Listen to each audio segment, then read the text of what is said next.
வணக்கம் மக்களே, welcome back to நேற்று இன்று நாளை. இன்றைக்கி நம்ம ஒரு ப்ரோட்டீன் ரிச் டிஃபன் ரெசிபி தான் பார்க்க போகிறோம்.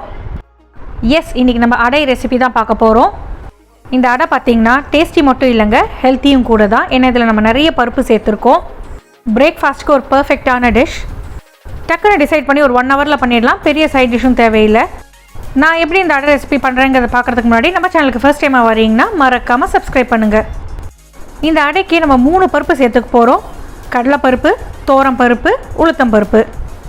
கடலைப்பருப்போட குவான்டிட்டி பார்த்திங்கன்னா மிச்ச பருப்போட ஜாஸ்தியாக இருந்தால் நம்மளுக்கு நல்லா டேஸ்டியாகவும் சாஃப்டாகவும் இருக்கும். அதாவது நான் 1/2 கப் கடலைப்பருப்பு எடுத்திருக்கேன். அதுக்கு 1/4 கப் தோரம் பருப்பு, 1/4 கப் உளுத்தம் பருப்பு எடுத்துக்கிறேன். உளுத்தம் பருப்பு நீங்கள் கருப்பு உளுந்தும் எடுத்துக்கலாம், இல்லைனா வெள்ளை உளுந்தும் எடுத்துக்கலாம். கருப்பு உளுந்து எடுத்திங்கன்னா இன்னுமே உடம்புக்கு நல்லது. இப்போ இந்த 3 பருப்பையும் நல்லா மிக்ஸ் பண்ணி விட்டுக்கோங்க. இது கூட நான் 1 கப் பச்சரிசி சேர்த்துக்கிறேன். அரிசி டு பருப்பு ரேஷியோ என்னென்னு பார்த்தீங்கன்னா, நம்ம எந்த அளவுக்கு பருப்பு எடுத்துருக்கோமோ அதே அளவுக்கு தான் அரிசி எடுத்துக்கணும். இப்போ 3 பருப்பு சேர்ந்து நம்ம 1 கப் எடுத்துக்கிட்டோம் இல்லையா, அதனால் 1 கப் அரிசி எடுத்துருக்கோம். இதை நல்லா கலந்துட்டு ட்ரையாக நீங்கள் அரைச்சி எடுத்திங்கன்னா உங்களுக்கு அடை ப்ரீமிக்ஸ் ரெடி ஆகிடும். உங்களுக்கு எப்போ தேவையோ நீங்கள் தண்ணியில் கரைச்சிட்டு ஒரு 10 நிமிஷம் ஊற வச்சுட்டு நீங்கள் அடை பண்ணிக்கலாம். இப்போ இது 3த்தையும் நல்லா கலைஞ்சிட்டு ஒரு 10லேருந்து 15 காஞ்ச மிளகாய் சேர்த்துட்டு ஒரு 1 ஹவருக்கு ஊற வச்சிடலாம். நீங்கள் மார்னிங் எழுந்துட்டு காஃபி போடும்போது இந்த பருப்பெல்லாம் ஊற வச்சிட்டிங்கன்னா உங்களுக்கு பிரேக்ஃபாஸ்ட்டுக்கு கரெக்டாக இருக்கும். ப்ளஸ் இதில் புளிக்கணும்னு அவசியம் இல்லைங்க, அப்படியே அரைச்சி அப்படியே அடவாக்கலாம். தண்ணி நல்லா கிளியராக ஆகிற வரைக்கும் நம்ம கலைஞ்சிக்க போகிறோம். கிளியராக ஆனதுக்கப்புறம் அப்படியே ஊற போட்டுடலாம். காரம் உங்கள் வீட்டுக்கு ஏற்ற மாதிரி தான். குழந்தைங்க சாப்பிட்றாங்கன்னா கொஞ்சமாக காஞ்ச மிளகாய் சேர்த்துக்கோங்க, பெரியவங்கன்னா நிறையவே சேர்த்துக்கலாம். ஊறினதுக்கப்புறம் இந்த தண்ணியை வடிச்சிட்டு நம்ம மிக்ஸி ஜாருக்கு சேர்த்துட்டு குறைன்னு அரைச்சி எடுத்துக்க போகிறோம். ட்ரையாக அரைக்கணும்னு அவசியம் இல்லைங்க, கொஞ்சமாக தண்ணி சேர்த்து கூட அரைச்சிக்கலாம். அரைச்சி இந்த மாவை ஒரு பாத்திரத்துக்கு மாற்றிக்கலாம். பாத்திரத்துக்கு மாற்றினதுக்கப்புறம் தேவையான அளவுக்கு உப்பு சேர்த்துட்டு நல்லா கலந்து விட்டுருங்க. வாக்குற பதம் வர வரைக்கும் நீங்கள் தண்ணி சேர்த்துட்டு கன்சிஸ்டன்சி அட்ஜஸ்ட் பண்ணிக்கலாம். அடுத்ததாக இது கூட கொஞ்சமாக நம்ம பெருங்காயம் சேர்த்துக்கலாம். அப்புறம் வாசனை பொருட்கள்லாம் சேர்க்க போகிறோம். கருவேப்பிலை நல்லா பொடிப்பொடியாக சாப் பண்ணி சேர்த்துக்கோங்க. கோஸ் இருந்தால் நீங்கள் கோஸ் சேர்த்துக்கலாம், இல்லை பொடிப்பொடியாக நறுக்கின வெங்காயம், கொத்தமல்லி தண்டு, கொத்தமல்லி இலைகள்லாம் சேர்த்துட்டு நல்லா மிக்ஸ் பண்ணி விட்டுக்கோங்க. இதை இன்னும் கொஞ்சம் ரிச் ஆக்கிறதுக்காக நீங்கள் கேரட் கூட துருவி சேர்த்துக்கலாம், கேப்சிகம் சேர்த்துக்கலாம், ரொம்பவே நல்லாயிருக்கும்.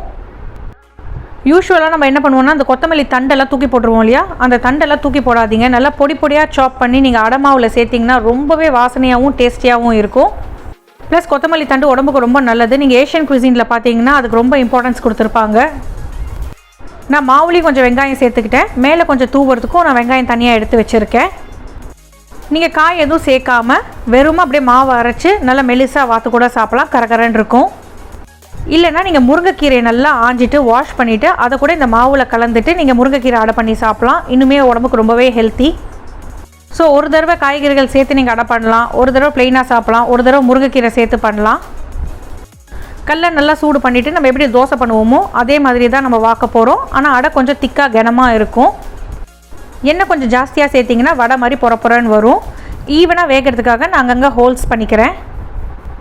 இப்போ மேலே வெங்காயம் தூவிட்டு மூடி போட்டு வேக வச்சுக்கோங்க. கீழே நல்லா கோல்டன் கலராக வரணும். அதே மாதிரி திருப்பி போட்டு இந்த சைடு கொஞ்சம் நல்லா வேகணும். 2 பக்கமும் நல்லா வெந்ததுக்கப்புறம் நீங்கள் சர்வ் பண்ணலாம். அடைக்கு பெரிய சைட் டிஷ் எதுவும் தேவையில்லை. வெறும் வெண்ணெய் வெல்லம் இருந்தாலே போதும், நல்லாயிருக்கும் சாப்பிட்றதுக்கு. இல்லைனா நீங்கள் அடையோட ட்ரெடிஷ்னல் ஃபேமஸ் சைட் டிஷ் என்னென்னு பார்த்தீங்கன்னா அவியல் கூட சர்வ் பண்ணலாம், மோர் குழம்பு கூட சர்வ் பண்ணலாம், சாம்பார் கூட சர்வ் பண்ணலாம். அவியலோட ரெசிபி நம்ம சேனலில் ஏற்கனவே இருக்குது. அதோட லிங்க் நான் டிஸ்கிரிப்ஷன் பாக்ஸில் கொடுக்குறேன். டைம் இருந்தால் அதையும் செக் பண்ணி பாருங்கள். முடிஞ்ச அளவுக்கு அடையை சூடாக சர்வ் பண்ணுங்கள். சூடாக சாப்பிடும்போது கரகரன்னு நல்லாயிருக்கும். கல்லுக்கும் தட்டுக்கும் சாப்பிடும்போது ரொம்ப நல்லாயிருக்கும். எனக்கு அடைக்கு பெரிய சைட் டிஷ் எதுவும் பிடிக்காது. வெண்ணெய் வெல்லம் இல்லைனா ஊறுகாய் இருந்தால் போதும். பட் ஹோட்டலில் இதை வந்துட்டு அவியல் கூட சர்வ் பண்ணுவாங்க. வெஜிடபிள் அடையெல்லாம் வெறுமை சாப்பிட்றதுக்கே ரொம்பவே டேஸ்டியாக இருக்கும். இந்த அடமாவை மீந்தா கூட அப்படியே நீங்கள் எண்ணெயில் உருட்டி போட்டு போண்டா மாதிரி பண்ணி சாப்பிட்லாம். இல்லை டக்குன்னு ஒரு ஸ்நாக்ஸ் கெஸ்ட்டுக்கு சர்வ் பண்ணோன்னா இந்த மாதிரி நீங்கள் போண்டா பண்ணி கொடுக்கலாம். ஸோ அடையில் ஏற்கனவே நம்மளுக்கு ப்ரோட்டீன் பருப்பு சத்து நிறைய இருக்குது. அது கூட இந்த மாதிரி காய்கறிகள் சேர்க்கும் போது இன்னுமே நல்லா ஹெல்த்தியாகிடும். முருங்கைக்கீரைலாம் தனியாக பண்ணி கொடுத்தா குழந்தைங்க சாப்பிட மாட்டாங்க. பட் இந்த மாதிரி அடையில் போட்டு நீங்கள் பண்ணி கொடுத்தீங்கன்னா அவங்களுக்கே தெரியாமல் அவங்க சாப்பிட்ருவாங்க. ஸோ எங்கள் வீட்டில் நான் இப்படி தான் அடை பண்ணுவேன். இந்த ரெசிபியை நீங்களும் ட்ரை பண்ணி பார்த்துட்டு உங்களுக்கு எப்படி வந்ததுன்னு சொல்லுங்கள். பிடிச்சிருந்தா கமெண்ட் செக்ஷனில் ஒரு கமெண்ட்டை ட்ராப் பண்ணுங்கள். Quick, easy, tasty and healthy recipes பண்ணி உங்கள் வீக்கெண்டை நல்லா என்ஜாய் பண்ணுங்கள். நம்ம சேனலுக்கு ஃபர்ஸ்ட் டைமாக வரீங்கன்னா லைக் பண்ணுங்கள், ஷேர் பண்ணுங்கள், மறக்காமல் சப்ஸ்கிரைப் பண்ணுங்கள். இன்னும் ஒரு நல்ல ரெசிபியோடு உங்களை நான் நாளைக்கு சந்திக்கிறேன். Until then, take care. Bye bye. Thanks for watching.